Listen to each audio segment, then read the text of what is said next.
I'm at the Moors Sports Club, and if you look at this ground and if you've been here before, you can say that this is relatively one of the smaller grounds in comparison to some of the other cricket grounds in Colombo. However, I can tell you this, if I run one round here, I'll probably be puffing and panting, and if I run two, I can guarantee you I'm going to throw up. So when people recently asked me about the fitness issues of Sri Lankan cricketers and injury concerns, I don't think I'm in a place to be able to answer such questions because honestly speaking, I'm no fitness freak myself. But having said that, I decided, you know what, let's speak to the experts. Let's speak to someone who lives and breathes fitness, who also knows Sri Lankan cricketers and works with them. And that's why I got in touch with Farnaz Nawaz, who is strength and conditioning coach at Moors, is that right? Moors, yeah. And also the head coach of Zero Excuses Navala, which is patronized by a lot of our young and former Sri Lankan cricketers. What's up, Farnaz? How are you doing? Hey, Samir. Thank you for having me first and foremost. And yeah, so basically I'm a strength and conditioning coach. I'm heading the Zero Excuses Navala, where we have a lot of cricketers there.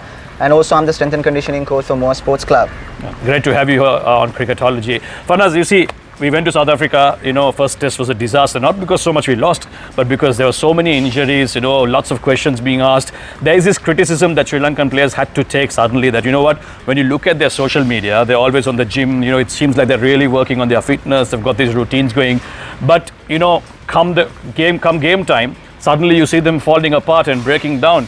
Is it a case of them not doing enough and they're just showing the world that they're doing something? Or are they not doing the right thing? What's the story here, man? Well, Samir, that's a really good question. Basically, if I'm to talk about social media, I'm one of the social media freaks because you might have seen me on social media. I post a lot of the cricketers working out because it's something that we cannot actually deny at the moment. It's a trend, so everyone wants to do it. So we cannot blame the players of it. So I think if I'm to answer your question, basically, once again, I can't actually tell that they are doing the wrong thing or right thing because they are being actually guided by most of the qualified strength and conditioning coach. If you take Sri Lankan cricket, they have like really good coaches and really good physiotherapists. So I think I cannot actually come in whether they are right or wrong, but there are certain things that I realized actually with their training program, working with a lot of cricketers. I mean, I'm working with a lot of first class cricketers, and now I have Moors, so I'm working with about 20-25 people here, and some national cricketers that I worked with them for a while. The first thing that I realized is the structured program. So when it comes to structured program, Samir, what I would say is technically we call it periodization. So we periodize. Say for an example, one player comes to me and say, oh, all right, so I have my major tournaments in March, and he's coming like prior a year, like before a year he's coming and telling me, I have a tournament in March. Then what we do is basically we prioritize. We prioritize things, based on his ability. So what we do is basically we do an assessment. We do an assessment and we get to know this is the ability of this player, and based on that we develop programs. So when I actually work with few cricketers, who played first class and who are like well recognized players in first class cricket, when I just got to know that their training regime, like how do they work out and what they do, it was really shocking because it's not structured. Basically, they don't have any long-term athletic development goals. Basically, what they do is they just go to the gym, whatever the coach say, they do it and come out. And they really don't know what they are doing and what they're like, where they're heading to. So that's one of the major problems that I have seen. Basically, structured program actually can help you so much. So basically, there are types of preparations. I'm going a little technical. So when it comes to cricket, I mean, there's a general preparation where like you look into your strength, basic strength, your flexibility, mobility, things like that. And then you go to little sport specific where you work on your speed, power, and your endurance and like that. And then you further go sport specific where like you do groundworks and all, where you play practice matches and stuff. So when I look into the players, their general ability, physical preparation, basic strength, which actually going to help you to prevent injuries. We are talking about injuries, but they're actually not there. Okay. They are not there, and they are like, they come to me and say, hey, I want to work on my power. I want to hit all over the ground, which is not right, basically. You have to first build your general strength to prevent injury. Say for an example, you're a fast bowler, where like you're bowling about 8-10 overs in the net, and you don't have proper strength in your hamstrings, obviously, it's not going to it's going to give up. It's going to like you'll eventually get injured. That's absolutely. So I mean, I see a structured program with proper general preparation of physical and physical preparation, and also I then move to the specific preparation for the sports. So whatever you do, it's going to help us a lot.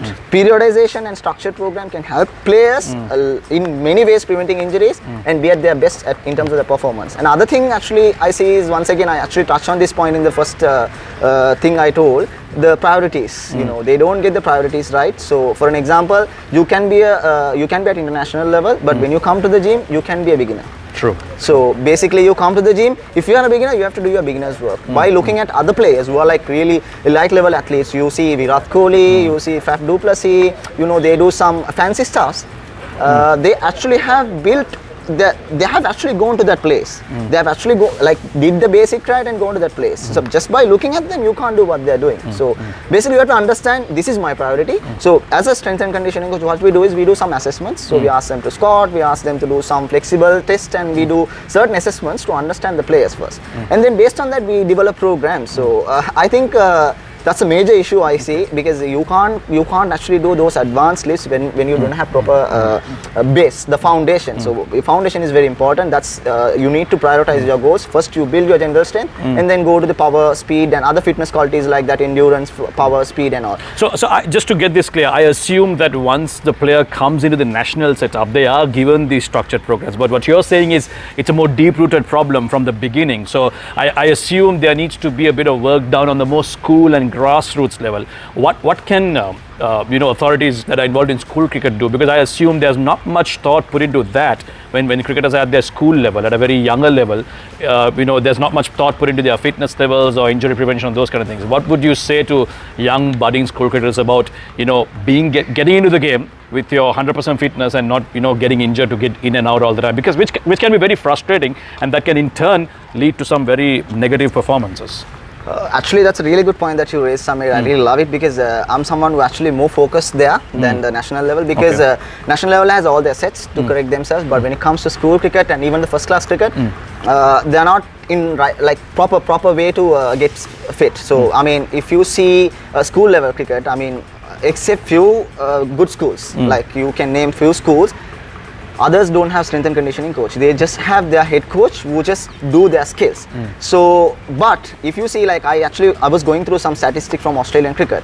Basically, young players who are below 24 get more injuries than the old players. Okay, so that's something that really make me to think, why aren't they putting so much of thought in the young players? So I think school level has to, give more priorities to get their player fit. Yeah, obviously, they are at that level, first level cricket, because they have their skills already. Of course. But if they want to actually extend the career, make them to play international level or national level, first class level, whatever, I think they have to keep their focus on their strength, their basic general preparation. Just you need to be an athlete, you need to be an athlete to play cricket. So it's basically like I would say the basic qualification to be a cricketer. So I think school level cricket needs a lot of attention. So it has to be like properly, they have to be properly guided if you really want to prevent injuries, because sometimes the injuries are not just happening at the national level or first class level, because they develop those injuries. Now for an example, you see there is a guy who's actually having a bit of lateral flexion when he's bowling. So he developed that at the school level, and if it is not corrected at that level, he's going to carry that. Absolutely. Yes, he's going to the national level, he's having that, and he's going to the international level, he's having that. It's going to be a chronic injury later on. He will have the stress fractures that actually can ruin his career. So I guess it's up to the Schools Cricket Association to be able to bring in some programs for these budding school cricketers, so that, like he says, this injury problem doesn't become a recurring one. Okay, last question for us. We get a lot of flack, especially modern cricketers get a lot of flack because of not being able to maintain their fitness levels. But let's be honest, compared to cricketers of the past, modern cricketers have a much more heavier workload. They're probably playing throughout the year. Seasons like these don't matter anymore. Either you're on away tours or home tours. Other than obviously hitting the gym and having your standard workout routines to strengthen yourself, what other outside factors matter? Because I know for a fact that your sleep matters, your nutrition matters. How much do these really contribute towards a player being fitter than the rest, or standing above some of the other ordinary average players? That's very important. You know what, like I have a lot of, so as I told you, like I work with a lot of cricketers. So what they do is basically, I take them step by step. So when they come to a level where like they feel a little exhausted, so they come and ask me, can I take a supplement to recover? So that's like very, very common question I always receive. So the first thing that I ask them is, how many hours do you sleep last night? So how many hours did you sleep last night? If he says anything less than 7, I say get back and try to sleep 8 hours properly and come back. Wow, okay. So that's I don't know, like I would say recovery is as important as training. You're training hard, whether on the field or at the gym. If you don't have your recovery right, you are missed. For an example, you come and train so hard and you go home in the night and you sleep only 5 hours and coming back to training, obviously you won't get the benefit of previous day training on the next day. You'll be fatigued, you'll be sore, you will have a problem, you can't be focusing. Sleep is the number one recovery. We focus on a lot of things like, massage guns, we try to buy fancy garments, compressions, and we try to spend a lot of money, whereas like a basic thing, like which is free for us, sleep in the night, we don't focus on it. So sleep is number one, very, very important. It's very, very important for recovery. Apart from that, the nutrition. This is something that I think with our culture, we have a big issue there. So nutrition, in terms of, say for an example, I have worked with players who are a little overweight, out of shape, but still playing cricket at first class level. But they want to reduce the weight. So when I ask them, okay, what do you do, what do you eat, they say, I don't have dinner, I just have some meats in the morning, I just have some vegetables and meats in the morning. That's really, really bad. Say for an example, you are a cricketer who comes, you are a fast bowler, you come and bowl here about 8-10 overs in the practice, and you actually go and do the gym, and you do others, like you go and play gully cricket. And then you're like doing so much of work, and which is like, as a human being, you have certain limit for your body to handle the workload. Say you are not giving carbs means you are not giving the energy to the body. So obviously you're gonna feel like you can't do anything. Your performance level will definitely go down. Even though you get into a shape, your performance level will not go up. So it's very important to take right amount of protein to repair whatever the damage you do during the training, and right amount of carbs to give enough energy to perform on the field, and importantly good fats, that's to keep your brain properly working. So nutrition, sleep, it's very, very important as you do training. So workload management from school, I mean it's very simple. You don't need sophisticated methods to measure workload management of school level. You can, with a simple Excel sheet, you can actually manage the workload, at least during the practice hours. So you will understand this bowler is bowling this much, and they're at the level of the risk of injuries, they who are not in the risk of injuries. So you will have that thing, and you can actually design other programs like their gym or their running or their whatever. So it's very important when it comes to recovery, managing their workload right. Well, know your body, if I can put that well. Absolutely. Know how much your body can take. Eat the proper things, I won't say eat well, eat the right things that matter to you, sleep well, and as Farnaz says, understand your body and give it the right amount of energy it needs, and also rest well, recover well. I could summarize this in a big way, but I don't want to take too much of your time. If you have any questions, do get in touch with Farnaz, because as I said, no expert to be talking about fitness with my pot belly here. But man, thanks a lot. It was a lovely conversation. Another thing, Samir, I just want to mention a couple of things, just I want to tell. Say for an example, everyone can find the problem. So I don't want to be a guy who just find problem. I have few things in my mind, in my opinion, that can be done actually to improve the problems. I mean, solve the problems we have. One thing is that say for an example, not all the schools can actually afford a strength and conditioning coach. Not all the clubs can afford a strength and conditioning coach. But what they can do is actually they can the Sri Lankan Cricket Board, or the responsible authority, can give some basic fundamental knowledge of strength and conditioning.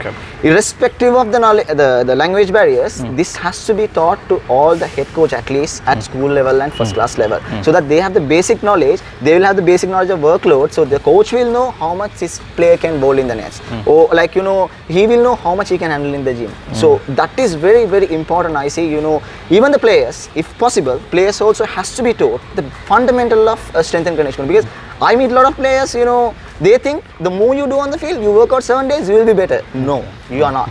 The more you work, the more recovery, that's equal to success. So there's a thing called, technically there's a thing called super compensation. So obviously you go put work, and you go to a level where like your body can't handle, then you have to come to a recovery pace. You recover, and then you come to a place, your new performance level. So that's something that I really want to tell, initiate something where actually people can get benefit of strength and conditioning. I mean, there are a lot of experts in Sri Lanka. I mean, people don't know, but there are a lot of experts who are already Sri Lanka Cricket Board, who are keep on improving their knowledge. So that can be shared among the school level cricket to club level cricket, which can actually help the players to do better and prevent injuries. Fitness knowledge needs to go down to the grassroots level. That's what our strength and conditioning coach Farnaz has to say. I wish we could speak for longer, but nobody watches videos that are very long. Thanks a lot, Farnaz, for talking to us. Thank you very much, Samir. That's Farnaz. I am Sam. This was Our Perspective.